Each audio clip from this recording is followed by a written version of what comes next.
Jadi untuk materi kali ini, inheritance and polymorphism, kita akan lihat lagi bagaimana kita dapat mendefinisikan relasi atau hubungan antara kelas-kelas yang udah kita definisikan sebelumnya. Jadi kalau saya memiliki objek, lingkaran, dan juga persegi panjang seperti ini, dan berhubung saya sudah tahu bahwa dalam Java saya perlu mendefinisikan mereka berdasarkan properti atau atributnya dan juga dengan kebisaannya atau kelakuannya, maka saya dapat mendefinisikan kelas seperti ini.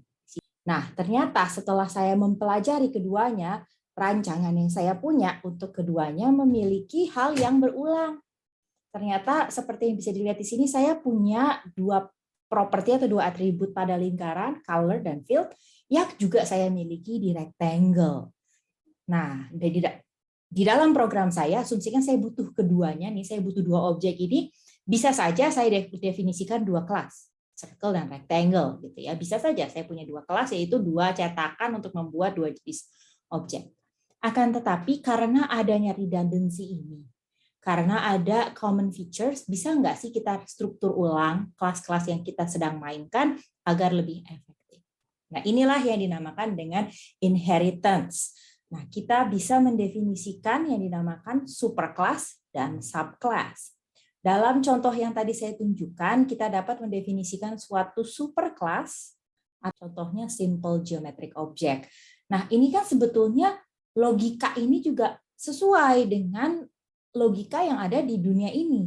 Kan objek-objek tuh tidak selalu saling lepas in real life nih, benda-benda betulan gitu. Kan bisa saja saya punya objek apa nih? Saya punya pensil dan saya punya pulpen nih di sebelah saya, dan keduanya merupakan alat tulis. Sebetulnya konsep ini konsep real yang ada di dunia ini yang bisa kita modelkan di dalam Java. Nah, kalau saya mau mendefinisikan suatu superclass simple geometric object, ya saya dapat mendefinisikannya dan menggunakan properti yang tadi in common dari keduanya, yaitu color dan field. Nah, selanjutnya, kalau saya sudah memiliki simple geometric object yang ada color dan field-nya ini, saya dapat mendefinisikan dua buah kelas baru, subclass, yaitu circle from simple geometric object dan rectangle from simple geometric object. Kedua kelas ini melakukan extends simple geometric object, ya, mengextend simple geometric object. Artinya dia merupakan ekstensi, dia merupakan subclass, dia mengembangkan kembali dari definisi simple geometric object yang sebelumnya sudah kita definisikan. Jadi misalkan sebelumnya di simple geometric object ini yang kita sudah mendefinisikan ada color dan ada field ya. Nah, untuk si circle from simple geometric object, kalau saya extend, saya ambil nih yang udah ada di simple geometric object, color dan field, dan saya tambahkan satu radius. Dan untuk rectangle saya tambahkan yang uniknya, yaitu width dan height. Dengan demikian kita dapat memastikan bahwa setiap kelas yang kita definisikan, contohnya circle dan rectangle di sini, sudah sangat unik, gitu. Tidak ada lagi redundancy antara keduanya. Tetapi keduanya mengambil atau mengextend dari sesuatu yang jauh lebih general, yaitu simple geometric object.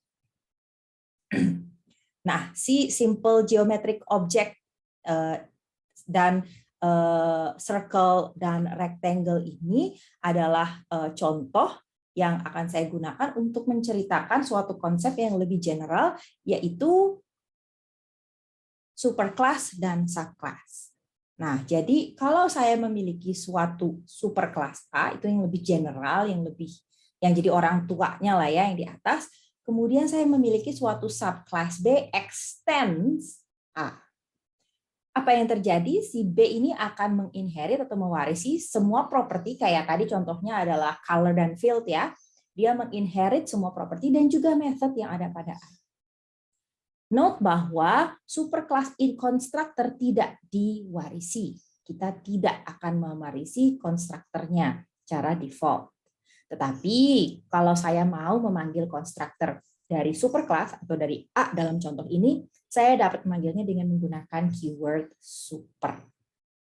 Nah, si keyword super ini adalah ketika si keyword super ini adalah keyword yang dapat saya gunakan untuk merefer kepada superclass-nya. Dia itu extend siapa gitu ya. Dan di situ saya bisa menggunakannya untuk memanggil konstruktor yang ada pada A atau method yang ada pada A. Untuk method cukup simple ya, jadi saya tinggal panggil super titik apapun method itu yang ada di supernya. Tetapi untuk konstruktornya ini sedikit lebih tricky. Nah, seperti yang sudah pernah kita bahas, konstruktor punyanya superclass selalu dipanggil di dalam konstruktor subclass-nya. Jadi dia bisa dipanggil either secara implisit maupun eksplisit. Nah, kalau implisit itu saya nggak manggil sendiri. Jadi ketika saya memprogram subclass-nya, saya nggak panggil super. Tetapi kayak di sini contohnya, ketika saya memiliki suatu konstruktor di subclass, saya pasti secara implisit itu sebetulnya memanggil nih si super ini nih, si super yang no arc ya, supernya yang no arc constructor. Sorry. Jadi yang ini nih. Ini nih, saya pasti memanggil si super ini. Walaupun nggak saya tulis, dia pasti manggil. Dan si super ini nih akan diletakkan paling pertama di sebelum statement apapun di dalam konstruktor saya. Dan ini nggak cuman ketika saya punya no arc constructor di subclass ya, tetapi juga kalau saya di sini punya public A dalam kurung int something gitu ya, saya tetap aja di setiap konstruktor subclass pasti memanggil super secara implisit. Nah, kalau saya mau menghindari terjadi pemanggilan yang tidak saya kontrol, saya dapat juga melakukan invokasi secara eksplisit. Jadi saya yang ngatur nih, saya yang panggil supernya, apa yang dikirim ke sini juga bisa saya atur. Enggak secara default yang no arc, bisa saja saya panggil super yang ada argumennya. Tetapi saya harus tahu bahwa super itu pemanggilannya haruslah yang paling pertama. Jadi sebelum saya lakukan apapun di dalam konstruktor, pasti manggil super terlebih dahulu. Misalnya seperti ini. Ini adalah subclass ya. Tadi kita udah lihat circle from simple geometric object extends simple geometric object. Ini adalah konstruktor pertama yang bisa saya deklarasikan. Yang pertama ini adalah circle from simple geometric object. Nah, di sini nggak melakukan apapun ya. Saya nggak melakukan setting apa. It's default no arc constructor. Nah, sebenarnya di sini ada no arc constructor punya super yang dipanggil. Di sini ada super kurung buka kurung tutup yang enggak saya tulis secara eksplisit. Lalu karena circle kan nambah ya, propertinya nambah radius ya tadi ya untuk circle, jadi itu di set secara default. Dia enggak saya set secara otomatis. Cara lain yang mungkin terjadi, konstruktor lain yang mungkin ada di circle from simple geometric object adalah ketika saya mau ngeset radius. Jadi saya ngirim suatu informasi radius kepada konstruktor circle. Nah, di sini pun, di sini nih, di tempat ini, di atas ini, sebetulnya ada nih pemanggilan super yang implisit. Dan super yang dipanggil adalah yang no arc. Jadi di sini sebetulnya no arc constructor super itu dipanggil di situ. Barulah saya ngeset radiusnya dengan nilai yang saya kirim kepada konstruktor. Kalau ini dia juga memanggil super. Contohnya seperti ini. Kalau saya mau memanggil public circle from simple geometric object, saya ngirimnya informasinya banyak. Radius saya kirim, color yang ditentukan, yang dideklarasikan di superclass juga saya kirim, dan boolean field-nya juga saya kirim. Artinya, si color dan field harus saya gunakan untuk menginisialisasi superclass-nya. Jadi saya panggil nih, super color field. Saya kirim informasi color field itu ke konstruktor ibunya, ke konstruktor superclass-nya. Baru saya ngeset radius. Sorry. Jadi ini saya memanggil superclass konstruktor secara eksplisit, baru saya set punya subclass-nya. Nah, yang paling bawah, nah ini dapat dilihat bahwa saya tetap nih di sini ada super. Cara lain ya, kalau saya punya ketiga ini dikirim, radiusnya dikirim, color-nya dikirim, field-nya dikirim, ini tetap manggil super, tapi dia tidak melakukan set apapun, tetapi secara manual dari superclass-nya saya set radiusnya ini, lalu untuk color saya panggil set color dengan informasi baru, set field dengan informasi yang baru. Superclass attribute diganti melalui setter. Kita juga punya beberapa jenis inheritance. Jadi kalau yang sesimpel satu level aja, jadi misalnya alat tulis dan juga pensil, nah itu single inheritance. Tapi kalau saya mau semakin spesifik, saya bisa tulis alat tulis, pensil mekanik. Dan ini adalah multi-level inheritance. Dan kadang-kadang kita dapat menginherit banyak ini ya. Jadi bisa kadang-kadang kita juga dapat mendefinisikan subkelasnya itu lebih banyak. Jadi banyak sekali subkelas yang mengextend superkelas yang sama. Contoh-contohnya yang mungkin bisa membantu untuk visualisasi adalah seperti ini misalnya. Nah, jadi si person ini adalah superclass kita dan kita memiliki employee extends person. Masuk akal ya, employee atau pegawai itu kan pasti merupakan orang. Lalu di dalam konteks perusahaan misalnya, si person ini dia punya subclass employee extend person, masuk akal. Dan juga manager extend employee. Karena manager itu adalah employee ya, pegawai ya, tetapi dia adalah pegawai yang khusus. Atau kita dapat lebih berdiversifikasi. Jadi si person ini tidak hanya memiliki subkelas yang konteksnya perusahaan tadi, tapi dia juga punya beberapa jenis subkelas. Jadi ada employee extend person, student extend person, dan newborn extend person. Apa aja lah, pokoknya ketiga ini tidak berkaitan. Employee, student, newborn ini tidak berkaitan.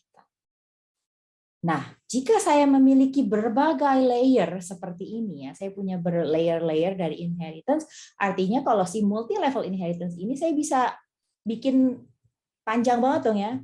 Saya bisa bikin sebanyak mungkin yang saya butuhkan untuk mendeskripsikan objek saya.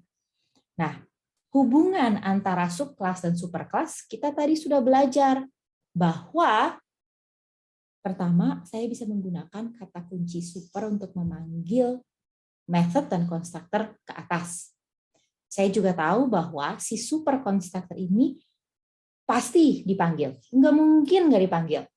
Jadi bayangkan kalau saya punya inheritance yang berderet nih, saya punya ke bawah lagi di sini dan seterusnya, artinya saya pasti ketika saya punya constructor di D sini, pastilah dia memanggil constructor C.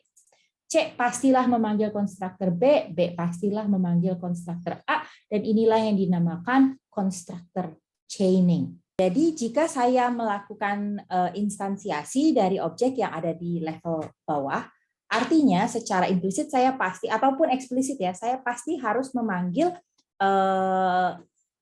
konstruktor yang atas, ini atas, sampai saya nyampe ke paling atas. Nah, jadi contohnya di sini kita akan coba telusuri potongan code berikut ini. Saya punya manager extends employee dan saya punya employee extends person. Nah, person ini sudah tidak extend apa-apa kalau di program yang saya buat. Nah, coba kita lihat apa yang terjadi. Jadi yang pertama, saya melakukan pemanggilan instansiasi manager. Jadi dari main saya, ingat ya, semua program Java akan mulai eksekusi dari main. Di sini saya punya perintah bikinin objek manajer baru.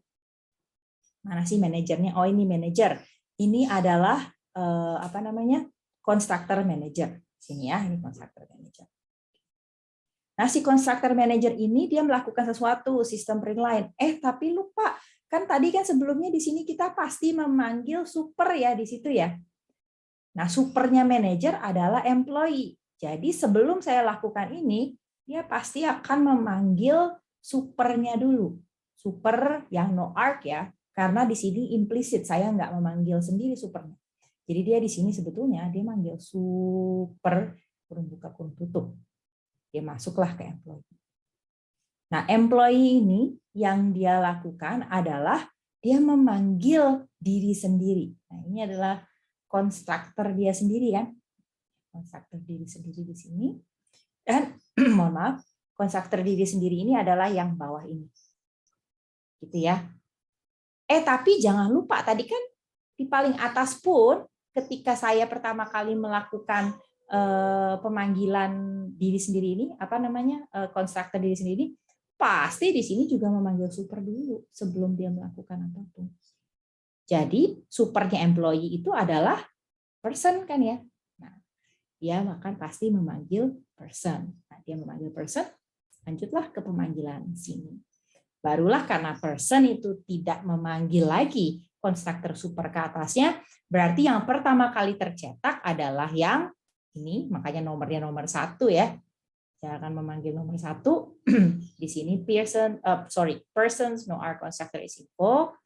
Kemudian yang nomor 2 invoke employees overloaded constructor, dan ketiga employees no R constructor is invoked, dan 4 barulah keluar manager no R constructor is invoked. Jadi urutannya seperti itu ya. Ada rantai pemanggilan dari paling bawah sampai paling atas.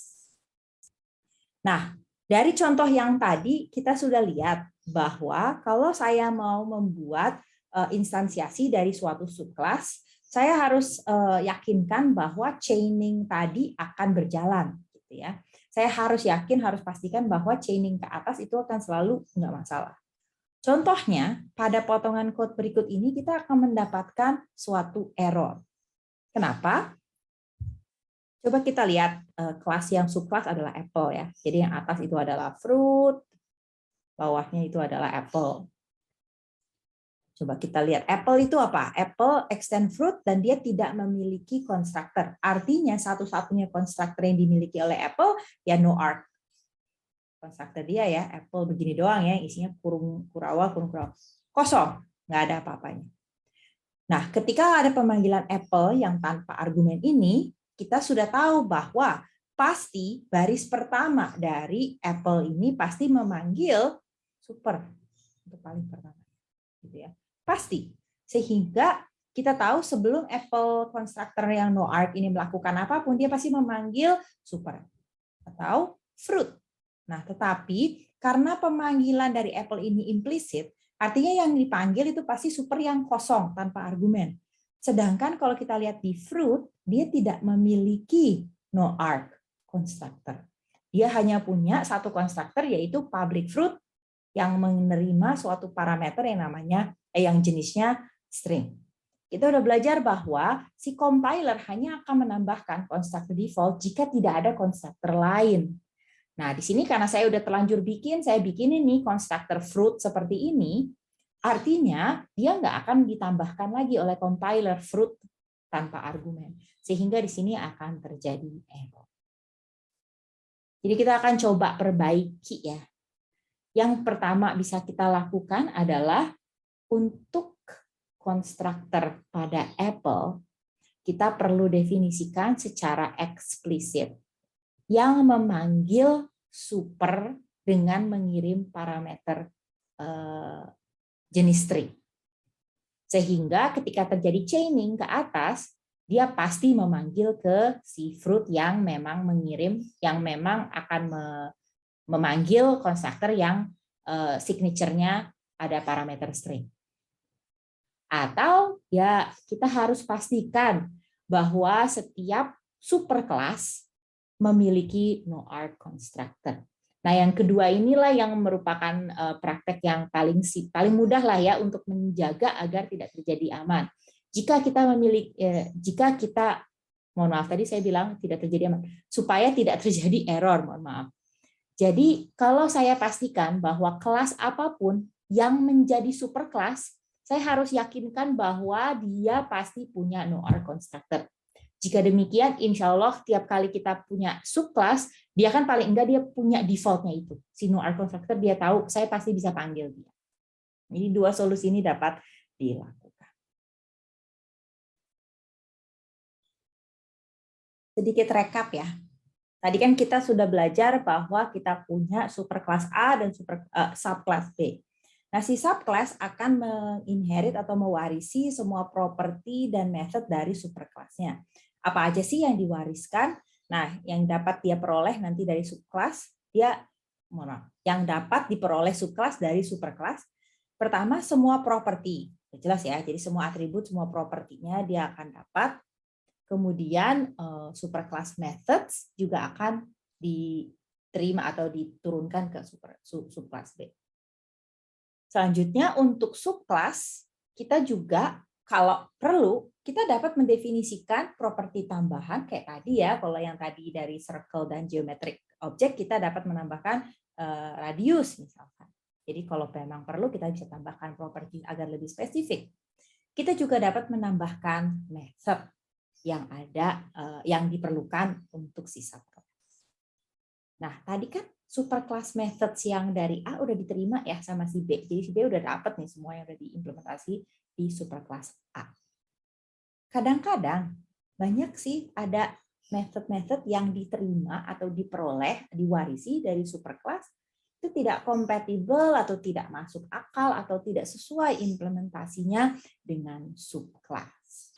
Jadi, walaupun kita terima semua method dari superclass-nya, kita juga bisa melakukan overriding method yang diterima atau diwarisi tersebut. Nah, dalam kasus ini, misalkan contoh yang tadi, ketika saya memiliki superclass geometric object, ternyata saya memiliki suatu method compute area, misalnya. Nah, tentu saja si compute area yang terdefinisi di kelas geometric object, saya perlu menspesifikasikan gimana caranya implementasinya compute area untuk lingkaran dan persegi panjang. Tentu saja berbeda. Jadi, saya harus melakukan override method yang ada pada method compute area yang ada pada lingkaran dan juga rectangle. Note di sini plus ya, artinya compute area haruslah bersifat public. Karena kalau tidak public ya tidak bisa diakses dong dari luar kelasnya dia. Jadi kita harus pastikan bahwa yang akan diwariskan itu yang public. Note bahwa saya bisa melakukan overriding kan di subclass-subclassnya. Pada materi sebelumnya kita sudah pernah belajar overloading. Ya, kedua hal ini adalah hal yang berbeda. Untuk overriding kita tidak melakukan perubahan signature method. Ini adalah contoh overriding versus overloading. Di sini kita memiliki kelas B sebagai superclass dan kelas A sebagai subclass. Nah, si subclass A extends B, dia berarti si A akan memperoleh method ini ya. Method P dari B. Pasti diwariskan kepada si A. Nah, ketika saya melakukan ketika saya melakukan redefinisi di sini public void P double E, lihat ini adalah signature method yang sama persis dan definisi yang saya dapatkan berbeda sama sekali. Sehingga ini yang dinamakan overriding. Di sebelah kanan saya sama sih, di kelas A saya sudah mendapatkan method P ini. Kemudian saya melakukan definisi baru, public void P int I. Ini signature-nya beda ya, yang satu nerima double, satu nerima int. Maka yang ada di sini adalah overloading. Dengan demikian output dari method pemanggilan method P di sini dan P di sini ini akan sedikit berbeda.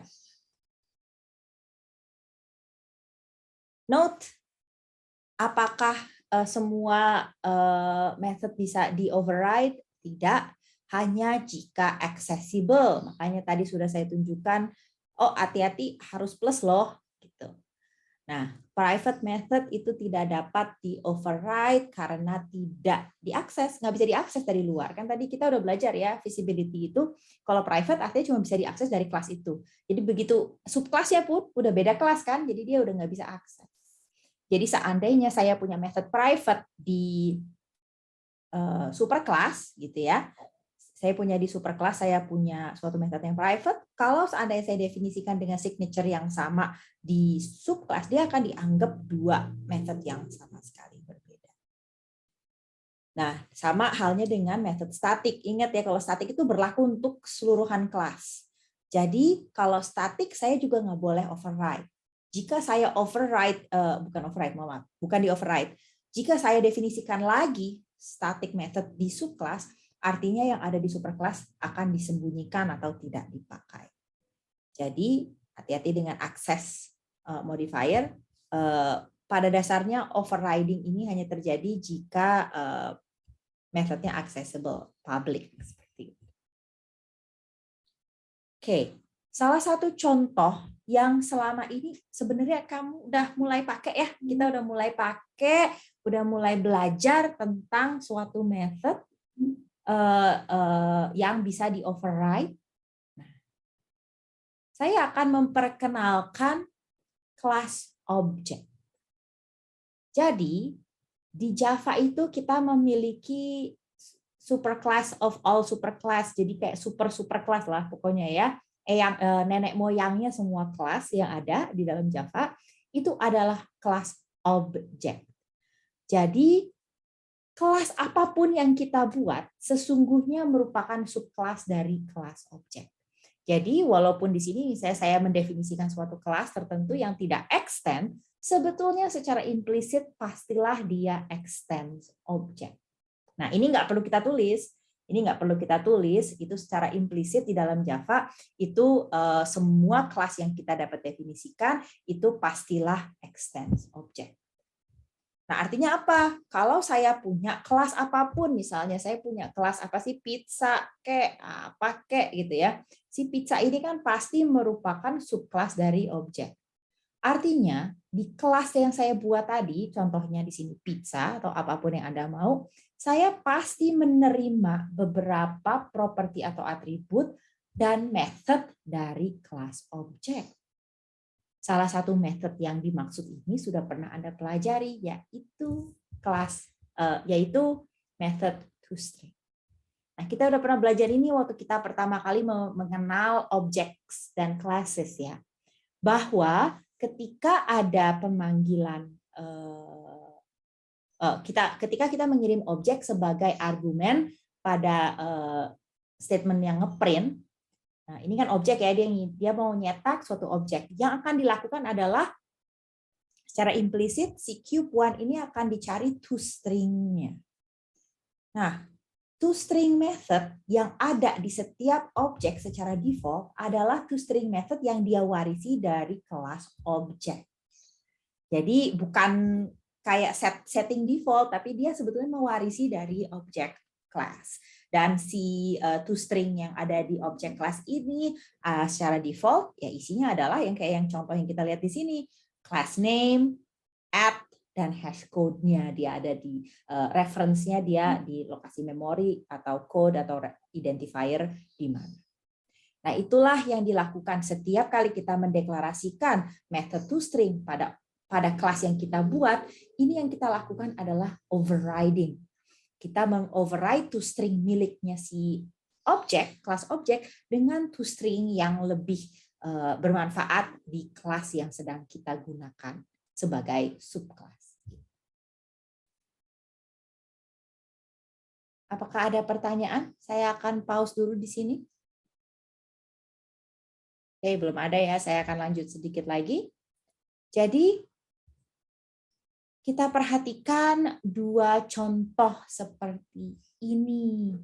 Yang di sebelah kiri, itu apakah dia overloading, apakah dia overriding. Dan yang di sebelah kanan, apakah dia overloading dan apakah dia overriding. Nah, ini yang tadi ya, contoh yang tadi mirip dengan yang sudah kita gunakan. Kita pelajari, yang paling perlu kita perhatikan adalah ini ya, signature-nya. Perhatikan bahwa yang kiri ini sama-sama F double, yang kanan F double dan F in.